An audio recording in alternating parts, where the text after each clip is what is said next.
Hi beautiful people, it's me Bridget and welcome to Love Steady Lifestyle. So I was live last night and I did a Q&A video.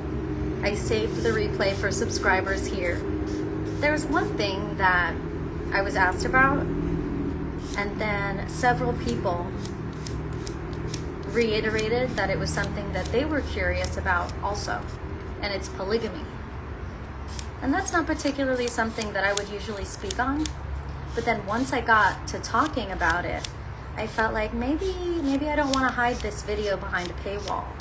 Maybe I should share this again in a video that's not behind a paywall so that it can help all of our friends. So that's the intention for this video. With that said, this is an adult program because I like to use adult language, and this is absolutely an adult topic. Everything I'm saying is only intended for adults. It's no way can be translated to advice for anyone who is not an adult, okay?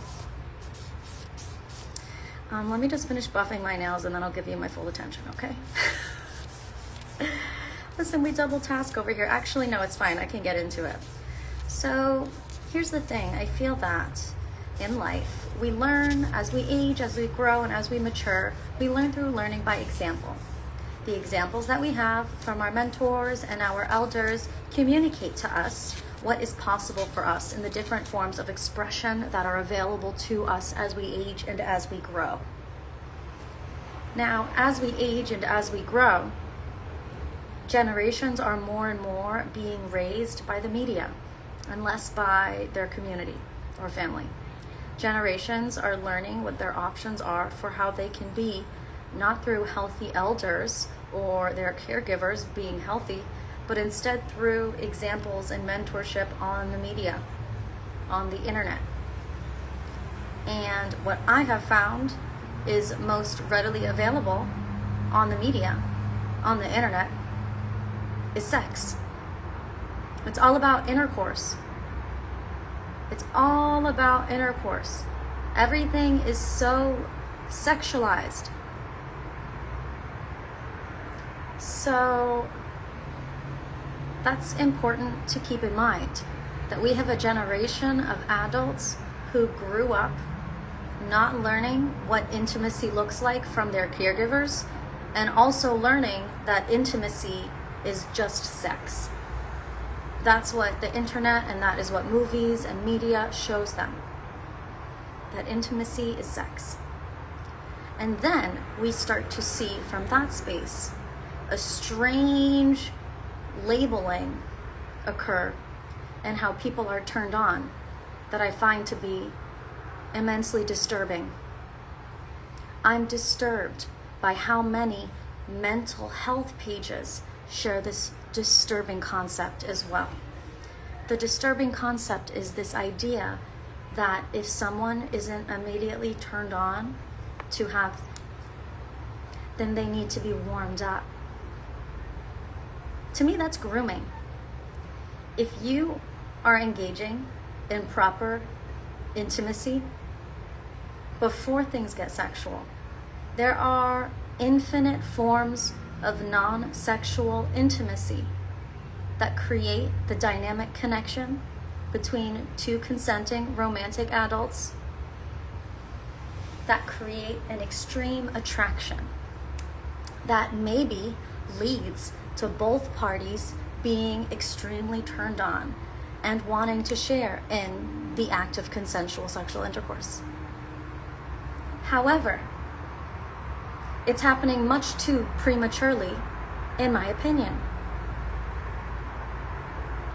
And I find it to be disturbing that there is now advice from professionals being spread, not telling people, especially young people, that hey, there are different kinds of intimacy that you can engage with your partner so that your mind, your body, and your spirit feel safe.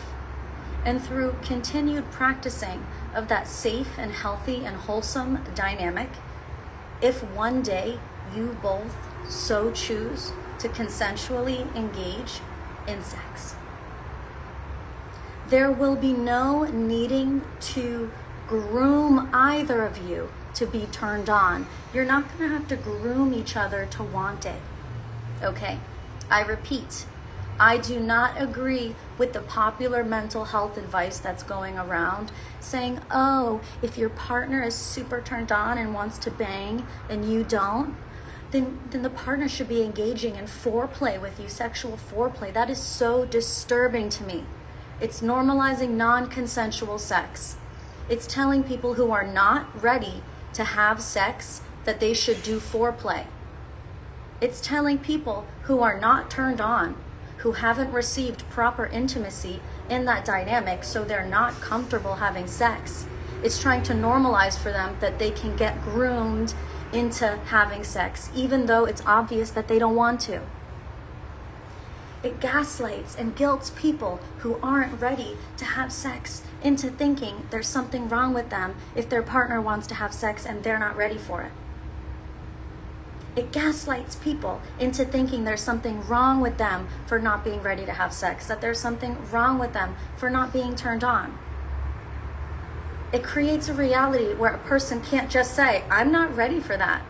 We haven't engaged in enough intimacy for me to be there. And if a person isn't ready to have sex, why? Why, mental health people? Why is that appropriate? To tell them to engage in more oral sex or pre-sex massage. They just said they're not turned on and they're not ready for it. So why are you coaxing them to get groomed for something they already said they're not ready for? If you are turned on and you want to have sex and your partner is not ready, you're not supposed to groom them with foreplay to make them think they want what they already said they don't want. There's nothing wrong with your partner. There's nothing wrong with them for not wanting to have sex with you, and there's nothing wrong with them for not being as turned on as you. What is wrong is that y'all are obviously not engaging in appropriate non-sexual intimacy. And in order for both parties to be immediately turned on in the way that is supposed to occur with healthy, wholesome, consensual sex with no grooming or coercion involved, there's immense non-sexual intimacy that warms up and connects the spirits and the minds, the energy fields, and eventually the body does come too. And both parties are immediately, consensually, in alignment, turned on, no grooming needed. And if you want to engage in foreplay, you do so already willingly to have sex, knowing that foreplay is sex. Okay? Have I been clear? Because I'm very disturbed by the number of mental health professionals who are advising you to have non-consensual foreplay, to groom you to have non-consensual sex. It's disturbing to me. So I'm going public with this video. I'm so sorry that you haven't had proper adult examples as you grew up that could teach you the ways to connect with another person in a non-sexual but romantic way. And that kind of intimacy is crucial if both parties are supposed to engage in actual consensual sex, not the creepy, disturbing thing that so many people are talking about right now. Oh, if you're not in the mood but your partner is, just let your partner groom you non-consensually, and there's something wrong with you for not wanting it. That's so fucking nasty.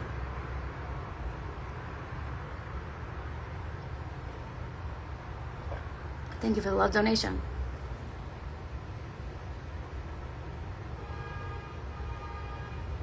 Have I been clear? There is an energetic attraction. There is a mental attraction. There is a spiritual attraction that happens between two people who are soulmates. And whether that's a soulmate that you get to be with forever, or it's a short-term soulmate that is in your life for a short period of time, but perhaps you remember forever. Either way, there are so many incredible forms of intimacy, ways that we can connect with one another non-sexually, that are actually crucial in order for both parties to be ready to engage in actual consensual sex. Not just one party wanting it and the other party getting gaslit into non-consensually doing it. Gross, disturbing, breaking the hearts of the men and women in our collective. Breaking their hearts, babe.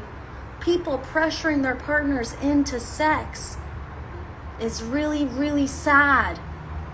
It's really, really, really sad. And I didn't even get to the polygamous part. I might not even be able to get to the polygamous part because this comes all before that. Because everyone's fucking each other. They're just fucking and fucking and fucking and fucking everyone.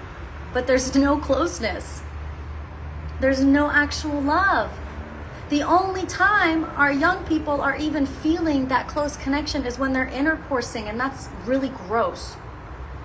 That's so nasty to me. You're not feeling any intimacy with them at all. The only way you can feel intimacy with them is if you're doing it. There are literal infinite, like I can't even count. There are so many ways that consenting adults can be non-sexually intimate with one another in a way that naturally, gradually creates a healthy and wholesome connection between the minds, between the bodies, and between the spirits. One party trying to rush sexual connection is predatory. And I do feel that this philosophy that's being shared by all of the mental health professionals on the internet is also predatory. There's nothing wrong with you if you're not ready to have sex. If you're not ready to have sex, you're not ready to have foreplay. If you're not ready to have sex, you're certainly not ready for foreplay. And if you're not ready for foreplay, you might not be ready to make out. And that's okay. Because before you make out with someone, there are like 7 million kinds of intimacy that the two of you should be consensually engaging in that are completely non-sexual. Have you read a book together? Did you take a walk together? Did you watch the sunrise together? Did you watch the sunset together? Did you talk about your childhoods together? Did you talk about your teen years together? Did you talk about the music you liked when you were kids? Did you talk about the sports you do together? Did you do sports together? Did you make art together? Did you make a song together? Have you done a sing-along yet? Have you done karaoke? Have you worked out? Have you taken a run with them? Have you gone swimming with them? What did I just name? Like 20 things? Off the top of my head. Bitch didn't do any research before this, honey, because I am grateful that I was raised in a community where there were lots of forms of healthy connection available to me. I could see it. I could see it. So when I didn't want to rush into sex, I never felt I had to. I knew there were crucial forms of intimacy that were being bypassed. And so I would not engage if I were you, if you are not ready. There are so many forms of intimacy that most people require that are non-sexual before you even are kissing, okay? So many, hun. Thousands, millions, quadrillions of ways that you could be experiencing non-sexual romantic intimacy with someone. Send this video to all of your friends. Comment on this video, save this video, and post it on your close friend's story because I'm tired. I'm tired of coming upon content that is predatory. Gaslighting people into having non-consensual sex. It's really fucked up. It's not normal. If you don't want to do it and your partner does, that's a disconnect. There's intimacy that's supposed to gradually progress that you're both there for, mutually agreeing to. So if your partner wants to fuck and you don't, a disconnect has occurred. You were no longer working together, and at one point, they went off on their own. For a partner to pressure you in any way to engage sexually with them if you're not ready is predatory. Predatory behavior is abuse. And as bell hooks taught us, where abuse exists, love cannot. Love is not present where abuse exists. So do they really love you if they are pressuring you to do that? Do they? No. No, they don't. They don't. They want you to be their prey.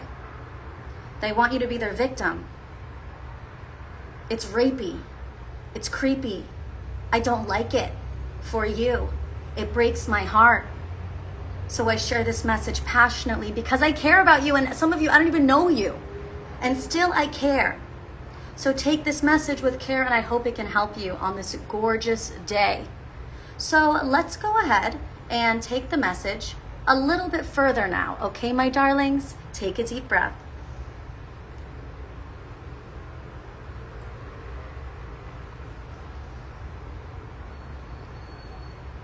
All right.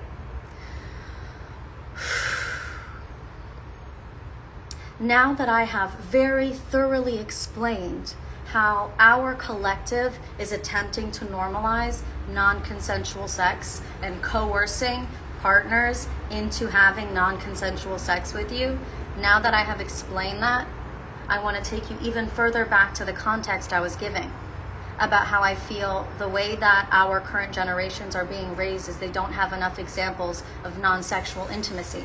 And I think that's why a lot of our young people are seeing a growing of polygamy, because the media is stripping them of community. So our young people don't have any community anymore because everything is so divisive on the internet and on the media. So there's no sense of community. And there's also no education on non-sexual forms of intimacy. Because like intimacy with your friends is so nice. Non-sexual intimacy, there are so many ways that we can be intimate and even platonically romantic with our friends that's absolutely not sexual. It's just nice. It's just nice to feel close with someone. It's so wonderful. And I feel like polygamy is like getting a big burst because one, people don't understand non-sexual intimacy. So people are meeting, they like them, they connect, and they want to be fucking right away. And it's like, bro, you just missed 7 million, gajillion, jabillion. Yes, I'm making up numbers. You just missed 7 gigamillion, zabillion, zigazillion opportunities for non-sexual intimacy. You skipped over all of it. You skipped over all of it. And then they're like, oh, well, I don't feel a connection with this person. I don't feel a connection with this person. Let me try them. I don't feel this person. Let me try them. You're not going to feel a connection with anyone as long as you are immediately going to sexual intimacy and missing the shigamillion other forms of non-sexual intimacy that exist prior to that kind of connection. I get people wanting community. I get people not wanting to lose friends. Right. But I don't think you should be fucking all your friends. Just saying. I don't think all the friends that you're loving and that you're calling soulmates and that you feel so attracted to, I don't think you're supposed to be fucking all of them. But I think there's a ton of intimacy that's non-sexual that you could be exploring with them and making memories. There could be wonderful friend dates, girl dates, boy dates, whatever dates you could be going on with these friends and never getting sexual. And over time, as you build a true friendship with someone, over time, because it's in the energy of consensual intimacy and no one's rushing to fucking, both parties over time can gradually decide if that's what they want. There's never someone saying there's something wrong with you because I want to fuck you and you're not ready to fuck yet. Oh, there's something wrong with you. Look at this reel I found by a therapist on the internet saying, if you're not in the mood to fuck, but I am, I'm allowed to groom you and touch you sexually and warm you up to make you have this non-consensual sex with me. There's nothing wrong with you if your partner wants to fuck and you don't. There's something wrong with your relationship, and it's missing the non-sexual intimacy that most healthy people require in order to get juiced up and ready to do the thing. So if you're not turned on to have sex, then there has not been enough non-sexual intimacy, and you need to do the work to find that for yourself. You need to do the work to decide what non-sexual forms of intimacy you are going to be practicing in your relationships. You need to do that, or you are going to create another generation of traumatized kids. Is that what you want? Do you young people want to be the next generation of elders? Is what you're doing right now, young people, is that the example you want to be for today's children? Or maybe do you want to start trying? Hey, I know the media and the internet fucked our shit up. Us too. I mean, when I was born, there wasn't really internet. There wasn't a computer in my family's house till I was like 12 years old. But still, the internet did fuck my generation up too. Divisive. Anti-community. I get it. But we can fix it. You're not the internet's bitch. You're your own person. Take it upon yourself. Get curious with your friends. Send this video to your friends and say, hey, I know we were talking about becoming poly partners, but you know what? I think you're an amazing person and an amazing soul. And I don't want to minimize you into some kind of animal that I want to ride. I actually think you're an incredible soul and an incredible spirit. And before we sleep together, I'd love to read a book together. Before we sleep together, I'd love to cook together. Before we sleep together, I'd love to paint together. Before we sleep together, I'd like to wash each other's hair. Before we sleep together, I'd like to paint each other's toes. The list goes on and on. There are infinite ways for you to not be fucking and still feel intimacy with the people you love. So stop it. Because you're creating trauma for yourselves amongst your friendships. You're ruining friendships, turning them sexual when they're not supposed to.